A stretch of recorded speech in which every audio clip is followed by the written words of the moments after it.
ny mofinainan'io atolotry ny FJKM Ambohijanaka Karafitiavana.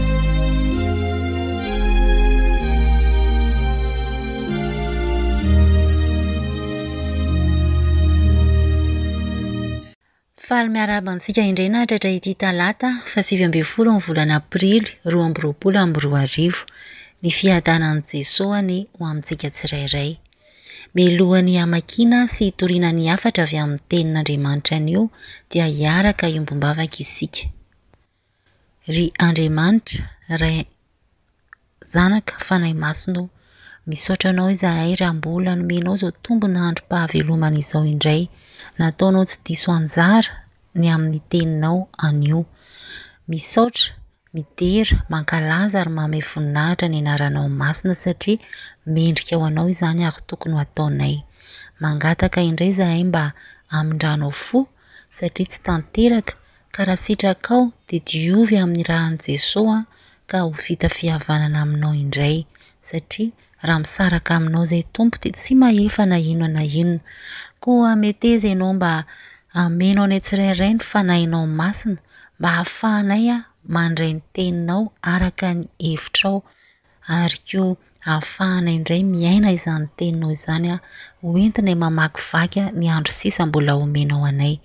Dia mitenena Tompo ary aoka ny sitraponao irery no tanteraka.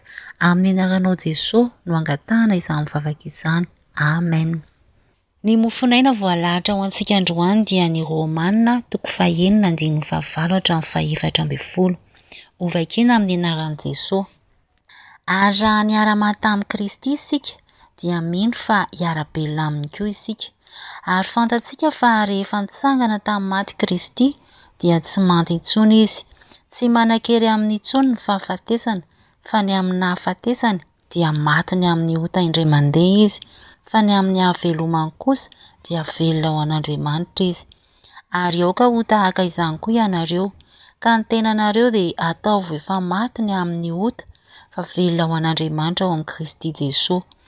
Koa aza vela ny ota hanjaka amin'ny tenanareo mety maty, anarahanareo ny filany, ary aza manolotra momba ny tenanareo amin'ny ota ho fiadin'ny tsy fahamarinana, fa atoloro ny tenanareo an'Andriamanitra toy ny efa maty nefa velona, ary momba ny tenanareo fiadin'ny fahamarinana ho an'Andriamanitra.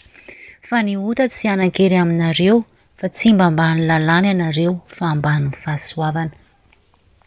Ray Masino, mana-masinana amin'ny fahamarinana, ny teninao no fahamarinana. Amen. Dia mbola ho ampitomboina amintsika mandrakariva ry havana ny fahasoavan'i Jesosy Kristy Tompo, ny fitiavan'Andriamanitra iray ary ny firaisana amin'ny fanahy masina. Amen. Araka ny efa novakiana teo dia ny Romanina 9:15-17 no angalantsika ny hafatra indray amin'ny tian'io ity. Ny mofinaina eto dia miresaka indrindra ny amin'ny fahafahan'ny mino an'i Kristy amin'ireo gejam-pahotana ary ny fahanamasinana azy araka ny soramandry hitantsika ery ambony. Ny epistely nosoratan'ny apôstôly Paoly ho an'ny Romanina eto dia manambara fa talohan'i Jesosy Kristy mpamonjy dia zanaky ny fahotana isika ka tafasaraka tamin'Andriamanitra, fa rehefa tonga kosa Jesosy nanolotra ny ainy maty hamonjy antsika dia novelominy indray ka niara-niaina taminy ary dia izy indray no tompontsika. I Jesosy zany no mpanavaka antsika, ka ny mino manaiky no hahafahan'i Kristy dia voalohany mifady sy mandevina amin'ny fahotana rehetra, ary faharoa ny mino manaiky no hahafahan'i Kristy dia mivelona amin'ny fahasoavan'Andriamanitra ka manamasina ny tenany. Voalohany ny mino manaiky no hahafahan'i Kristy dia mifady sy mandevina ny fahotana rehetra, araka ny 10-17 tapany amin'ny anaran'i Jesosy. Fa ny amin'ny nahafatesany dia maty ny amin'ny ota indray mandeha izy, fa ny amin'ny hahavelomany kosa dia velona ho an'Andriamanitra izy. Ary aoka ho tahaka izany koa ianareo, ka ny tenanareo dia ataovy ho efa maty ny amin'ny ota, fa velona ho an'Andriamanitra ao amin'ny Kristy Jesosy. Koa aza vela ny ota hanjaka amin'ny tenanareo mety maty, anarahanareo ny filany, ary aza manolotra momba ny tenanareo amin'ny ota ho fiadin'ny tsy fahamarinana. Raha mino manaiky no ahafahan'i Kristy isika dia mifady sy mandevina ny fahotana rehetra araka ny 10 hatramin'ny 17 tapany ihany no vakiana teo. Raha jerena ny teny hoe mifady dia midika hoe zavatra tsy azo atao ary mety hiteraka loza ho anao raha miny mandika izany. Ka eto ny mifady ny ota dia tahaka izany koa. Tsy azo atao mihitsy izany ny manota fa raha toa ka miny manota isika dia ny fahafatesana ny tambony. Izany hoe raha manompo ny ota isika dia tsaroa fa fahafatesana ny setrin'izany dia ilay fahaverezana mandrakizay izany no sahaza antsika. Araka ny 17 eto amin'ity Romanina 9 ity. Inona moa fahafatesana tianambara eto dia ilay fisarahana amin'Andriamanitra tanteraka. Raha ny hoe mandevina fahotana indray dia mibebaka amin'ireo fahotana fanaon'ny jentilisa, izany hoe miala tanteraka amin'ireo fomba sy toetra ratsy taloha ka tsy miverina amin'izany intsony. Araka ny 17 sy ny 10 izay manao hoe ary fantatsika fa rehefa nitsangana tamin'ny maty Kristy dia tsy maty intsony izy, tsy manan-kery amin'ny intsony ny fahafatesana fa ny amin'ny fahafatesana dia maty ny amin'ny ota indray mandeha izy. Efa nambara teo fa ilay fahafatesana tianambara eto dia ilay fisarahana amin'Andriamanitra satria araka ny teniny dia hoe ny fahotantsika no hevitra mampisaraka antsika amin'Andriamanitra. Koa ambara eto izany ry havana fa efa noentin'i Jesosy indray mandeha teo amin'ny hazo fijaliana ny heloka sy ireo fahotana manavesatra antsika izay nampisaraka antsika tamin'Andriamanitra. Koa raha nanaiky no afahany sy nosasany tamin'ilay rano soa sy sarobidy isika dia olom-baovao. Olom-baovao efa laza ny zavatra taloha ny soratra masina. Olona vaovao ary isika satria efa niara-maty tamin'i Jesosy ilay mahatsika taloha, mahizy antsika taloha. Koa tanteraka amintsika ilay tenin'ny Paoly apôstôly hoe tsy izaho intsony no mivelona fa Kristy mivelona ato anatiko. Vokatra izany ary dia raha mino sy manaiky tokoa fa olona afaka ao amin'ny Kristy isika dia mifady ny karazana ota rehetra satria efa i Jesosy izany no mibaiko antsika, efa izy no mivelona ato anatintsika. Ka atao lasa maharikoriko antsika na dia vao mieritreritra izany zavatra ratsy izany, toetra ratsy izay nangeja fa izay manjary tsy te hierika ny tsy fahamarinana sy ny tsy fahamasinana intsony isika araka ny ambara eto. Tahaka ilay zanak'Adala rehefa avy ny liba sy ny ainareo karazam-pahotana ka tafasaraka tamin'ny rainy dia tonga saina ary lasa rikoriko no ireo fahalotoana sy fahasimbana sy fahorianan'ny ainana izy ka dia tapa-kevitra fa verina ody any amin'ny rainy. Ry havana, ny olona ao amin'ny Kristy dia olom-baovao. Efa nateraka indray ka nandevina ny fahotany tamin'ny alalan'ny batisa. Niara-maty, nilevina ary niara-nitsangana tamin'i Jesosy araka ny 9 Mampandiny tena tokoa izany. Satria raha toa isika ka natao batisa ho amin'ny fahafatesana fotsiny ka tsy nalevina ary tsy niara-belona tamin'ny Tompo dia tahaka maty mandehandeha ihany isika. Nahoana ny hoe maty mandehandeha? Maty mandehandeha izany hoe raha tsy niaina akory ho mahazanak'Andriamanitra antsika isika satria isika rehefa avy natao batisa dia lasa zanak'Andriamanitra. Fa raha toa isika ka mbola miaina ihany ireo fomba fanao fahiny dia ireo fomba ratsy tsy niala tamin'ireo toetra ratsy dia tsy niara-levina tamin'i Jesosy tamin'ny batisa izany isika ho amin'ny fahafatesana fa mbola ilay isika taloha ihany, izany hoe tsy ilay olom-baovao araka ny 17 sy ny 17 izay ambara eto.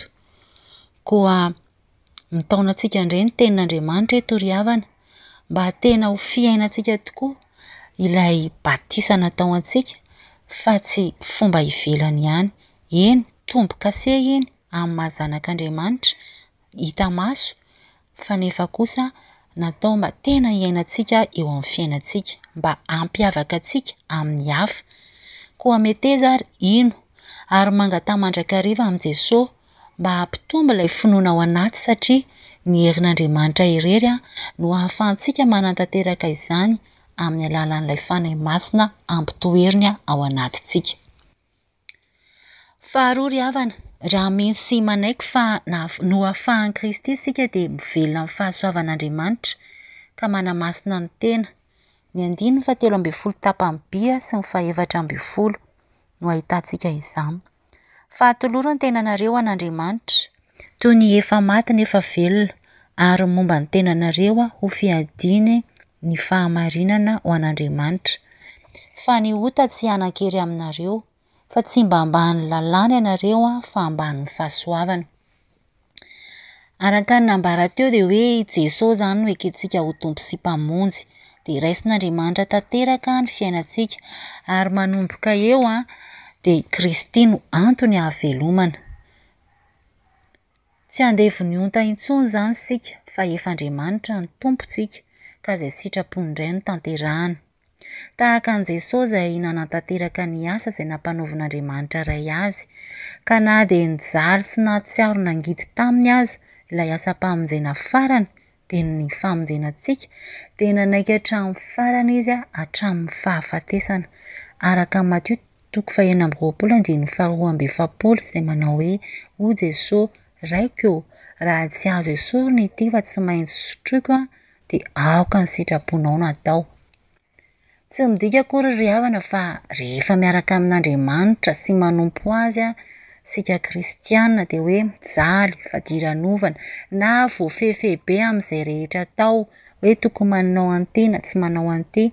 Tsy izany ry havana ny kristianina, fa ny kristianina dia olona afaka, ka mifanohatra tanteraka amin'ireo olona mpanompo ny ota, satria ireny aza ny tena mijinja fijaliana rehefa mahavita ny sitrapony sy ny filibany tahaka ilay zanaka adala.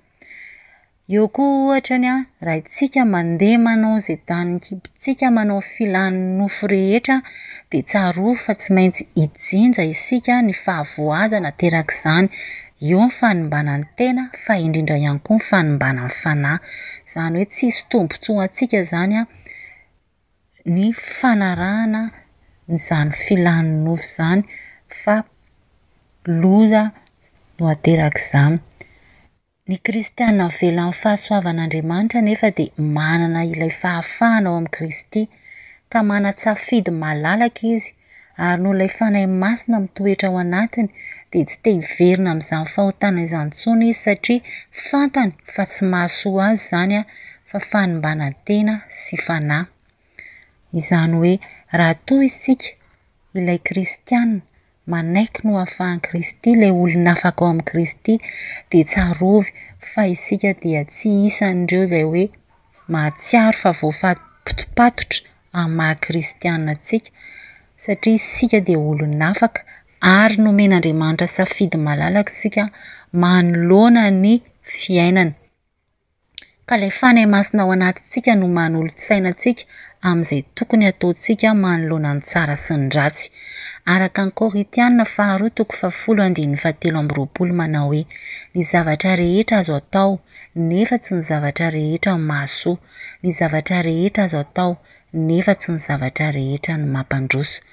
Arak'izany ry havana, rehefa olona afaka ao amin'ny Kristy ianao, dia isika izany ilay fianarana ho an'ny mino, na amin'ny fiteny, na amin'ny fitondran-tena, na amin'ny fomba fijery sy amin'ny zavatra rehetra atao, fa tsy sanatria isika indray no ampihemotra ny hafa ka tsy hanara-dia an' Jesosy.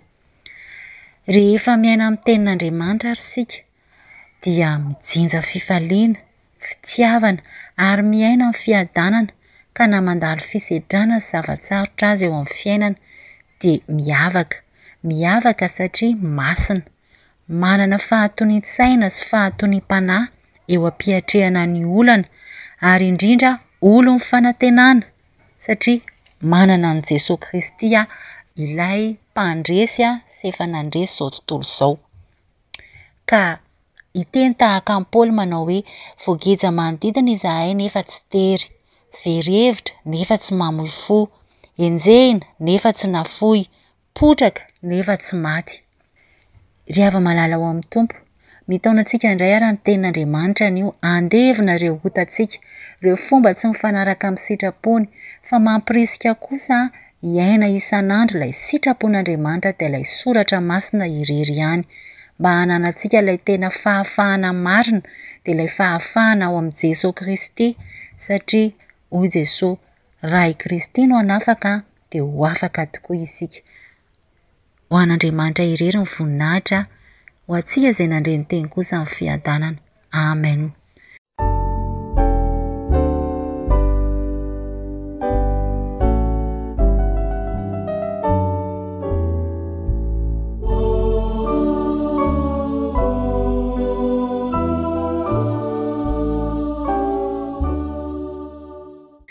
Iombomana vavaka isika. Tompo, misaotra anao mandrakariva izahay satria tianay ianao, ary ny fitiavanao dia mialoha mandrakariva amin'ny fitiavanay ianao. Misaotra anao raha mbola nampatsahivinao anay indray maka teto indray tamin'ny alalan'ny teninao fa izahay dia olona afaka ao aminao Jesosy Kristy. Koa raha olona afaka izahay dia mahatsiaro fifaliana, fiadanana, ary ihany koa mahatsiaro fa manana fitiavana be dia be ao aminao Jesosy. Dia ao aminao irery no ahitana fiainana. Koa ampianaro ary izahay mba handeha araka ny sitraponao ary ampitoero aty anatinay mandrakariva ny fanahinao masina, mba hahafahanay manana ilay safidy tsara manoloana ny zavatra rehetra atao. Dia tsy homenatra izahay hoe miaraka aminao Jesosy, fa izahay kosa ane mba hoenga ane mba fianarana ho an'ny mino amin'izay rehetra ataonay. Dia apetraka fenao am-pelatananao fiainanay manontolo momba anay rehetra, eo ny fiainana ara-panahy, eo ny fiainana fiangonana, eo ihany koa ny fiainana firenenao. Dia engane Jesosy mba ianao no hitantana sy hitsilo amin'izay rehetra atao, ka ny sitraponao irery aoka ho tanteraka amin'ny zavatra rehetra izay kasainay. Dia mety ianao mba anaradianay ary tehiriza ao aminao izay Jesosy. Ampitombo ny finoanay ary ampianaro izay hatoky anao aoka ny sitraponao irery no tanteraka eo amin'ny fiainanay. Amin'ny anaranao Jesosy no angatahana izany vavaka izany, ilay efa nampianatra ilay vavaka tsara indrindra manao hoe Rainay izay ny lanitra, ho masina ny anaranao, ho tonga ny fanjakanao, atao any sitraponao, izay atamtariny ny lanitra, miloanay mihitsy amin'ny sazo aminay, ary mandelany elikay, tahaka ny amelana izay reka taminay, ary azatotranay amin'ny fakapanahy, fa manafanay amin'ny ratsy, manao fanjakana sy mihery, ary amin'ny voninahitra mandrakizay. Amen. Dia misaotra an'Andriamanitra tsika ry havana raha afaka nahatanteraka ny fampiasara indray ny hafatra avy amin'ny teniny androany. Dia ho marina amintsika ane izany rehetra izany mba olona afaka tokoa amin'ny Kristy isika, ka hatsiaro fifaliana sy fiadanana amin'ny androm-piainantsika.